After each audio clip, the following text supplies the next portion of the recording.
Happy fall, y'all, and welcome to Brunswick Biz on ATMC TV, Channel 3. I'm your host, Kat Newton.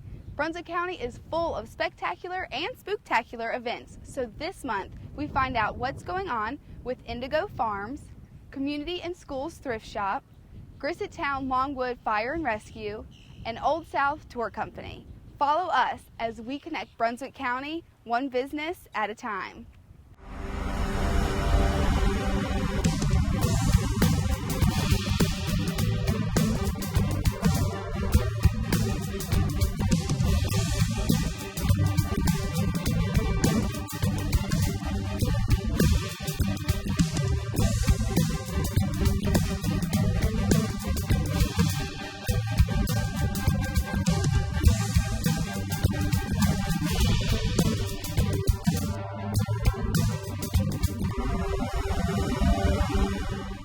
Today we're at Indigo Farms.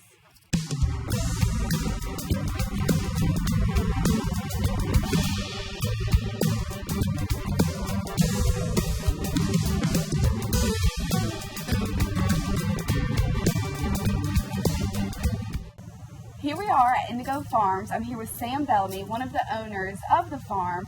And this is a really fun place. There's so much going on, so much to offer. So let's just start off by giving a little bit of background of you and your family who owns the farm and Indigo Farms. Sure. The history goes back a long way, dating all the way back to 1766. But to speed forward real quick, my dad really wanted a farm, and so he started in 1947, and in 1976 he decided to drop it back and create this direct farm market. Okay, great. Now, like I said earlier, there's so much offered. I mean, you've got everything from produce to plants to animals to just, in general, now that we're going into October, some Halloween things like pumpkins and stuff like that. So what all is offered here? Well, if you came here this time of the year, it changes with the seasons. But if you came here this time of the year, you're going to see fall. You're going to see pumpkins. You're going to really see the farm atmosphere, especially in the barnyard area. Right. It really comes to life. And then plus there's all these seasonal things that are available, especially here in the garden center and in the produce. Okay, great. Now, like we said, we're getting into the fall, so there's a lot going on at Indigo Farms. Now, tell us a little bit about the events that are coming up. Okay, sure. Farm Heritage Day, usually the first Saturday in October, and Pumpkin Day, which is the third Saturday in October. This year, Pumpkin Day is the 15th. And those days are really neat. They're different. So if you wanted to hit both of them, it'd be great. Farm Heritage Day deals with a lot of exhibits. Exhibitors who are really good at what they do, dealing with indigo dyeing, a lot of old crafts, basket weaving, spinning. There's some really neat people who know the history and are real treasures, and some of them have passed away, so it really makes it special to value the ones we have.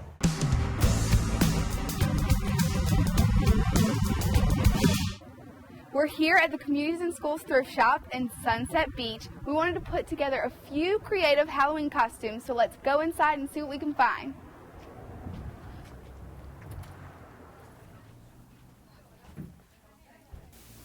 Now, we found some really great things and some really creative costumes. But before we get into all of that, we're going to talk a little bit about CIS, Communities and Schools, and the thrift shop in general. So we're here with Kimberly Bandera and Terry Little. Thanks, you guys, for letting us come out and being on the show. Oh, thanks for coming. Now, before we get into all the Halloween things, I want to know a little bit about CIS, the Communities and Schools. Can you both tell us your position in Communities and Schools? Well, I'm the Marketing and Events Director, and I've been with Communities and Schools for 3.5 years now. Wow, okay. And I'm the Thrift Store Administrator. Okay, great. Perfect. Well, that's wonderful. Now, can you tell us a little bit about Communities and Schools? What is the organization? Well, we've been in Brunswick County for 16 years now. We're part of a national organization, and we're all about helping kids stay in school, connecting the community resources with the students who need them most. Great. Well, that sounds like it really benefits Brunswick County. Can you tell us a little bit about the thrift shops and how they contribute to the organization?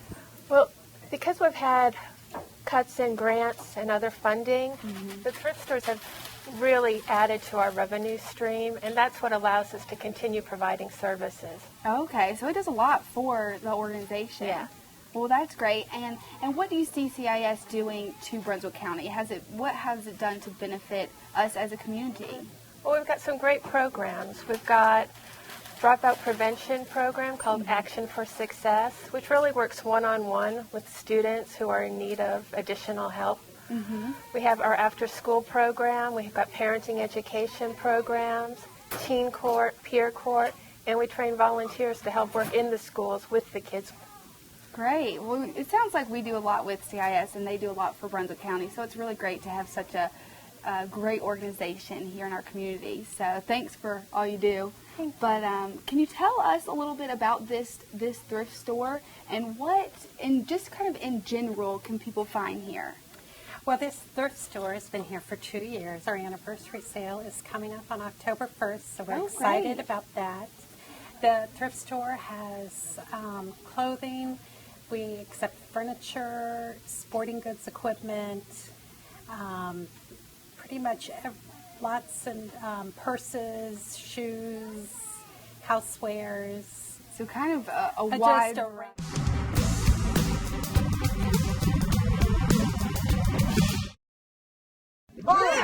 We got our Halloween costumes ready thanks to Grissettown Longwood Fire and Rescue. So let's see what else they have to offer for Halloween.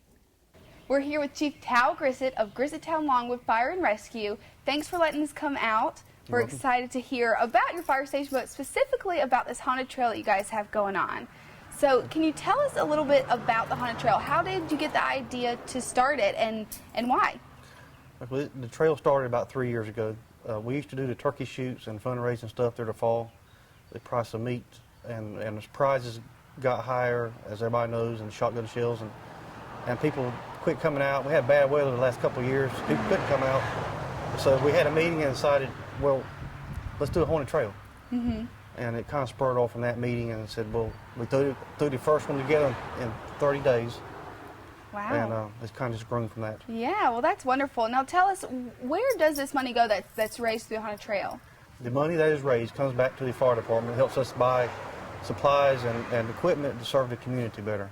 Okay, well, that's wonderful. So this trail is a benefit for this fire station. Right, it helps us supplement our budget. It helps us buy things that can help the community, help the citizens. Because we run first responders, so we're time replacing supplies and doing a rescue program and stuff. It helps. Okay, so that's wonderful. So they can come out and have fun, but they're also benefiting and helping a really good cause as well. So that's great. Now, you said you've been doing this for about 3 years. Can you tell us maybe some of the changes you've seen over 3 years from when you first started to where we are going to be now? Well, we have more interest in the people wanting to come out and volunteer to help, put on the trail. The number of people who comes through our trail has gone up a lot. The first year we had 400 people. Last year we had 2,000 people. My goodness. So this year it's untelling how many we'll have. Right. Well, can you tell us a little bit about the trail? If people are coming out for the first time, what might they expect to see or hear or everything? Our trail is a guided tour through there. It takes 25 minutes to make it through the trail. They can see all the ghosts and goblins and everything you can expect, and some things you don't expect. And the props are all done in-house, and the masks and stuff that they wear, we do it in-house.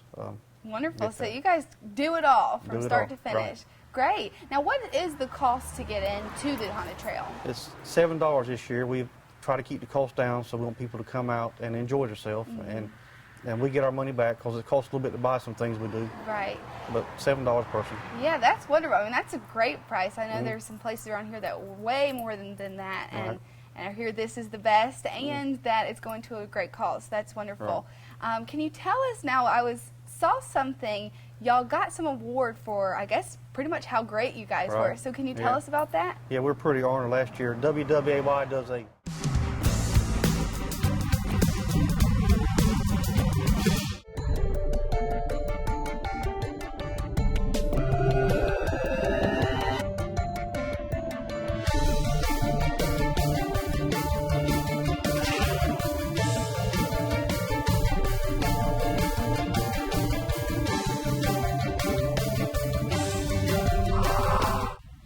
with Katie Stewart from Old South Tour Company. We're here in Southport, and she probably looks familiar. We've had her on a past show before, and we really appreciate that. We had so many comments, and it was a wonderful show, so thank you for that. Thank you for having me. Absolutely. Now, what we wanted to come out here today to do is look more into your business and what it's all about and what you do every day.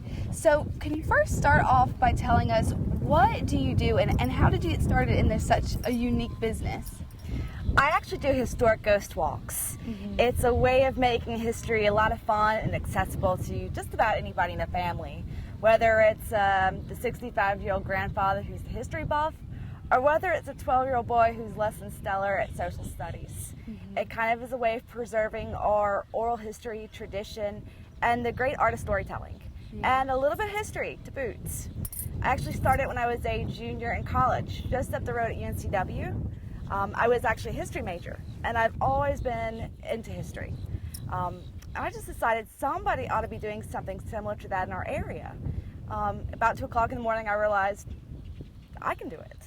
I put it together very quickly, talked to a lot of the folks in the community that have been here for eons of time, got some of their stories, and a lot of the research coming from sort of the thesis papers I was working on and archival sort of stuff. Right. Put together and set up sort of a route that was sort of easy for kind of any ability level to come take part of. Okay, well, wonderful. Well, that's a great story, a way to start your own business. So that's very successful. Now, can you tell us a little bit about the tour? I know you go to quite a few stops here in Southport. Can you tell us a little bit about them? Yes. The tour itself is just about half a mile walk. So it's very leisurely, and it's all done by lantern lights. It begins at the Southport waterfront at Whittler's Bench. You'll see the Old South Tour Company sign, and you'll see me in the big Southern Belle black morning gown. I'm kind of hard to miss. Right. And then we take off, we go to Franklin Square, and we talk about its old name, the Grove. We'll cut through the back, and after the Grove, talk a little bit about our old schoolhouse, and even go through the Methodist Church, the Trinity United Methodist Church. And then the tour gets a little bit darker in content. We hit the old jail, and then my favorite, Old Smithville Burying Grounds from the 1700s. And then we kind of close up by coming down the waterfront, enjoying some of our salubrious breezes, and talk about the Brunswick Inn. And then we'll close down by the pier on the Southport waterfront, sort of where we started to begin with.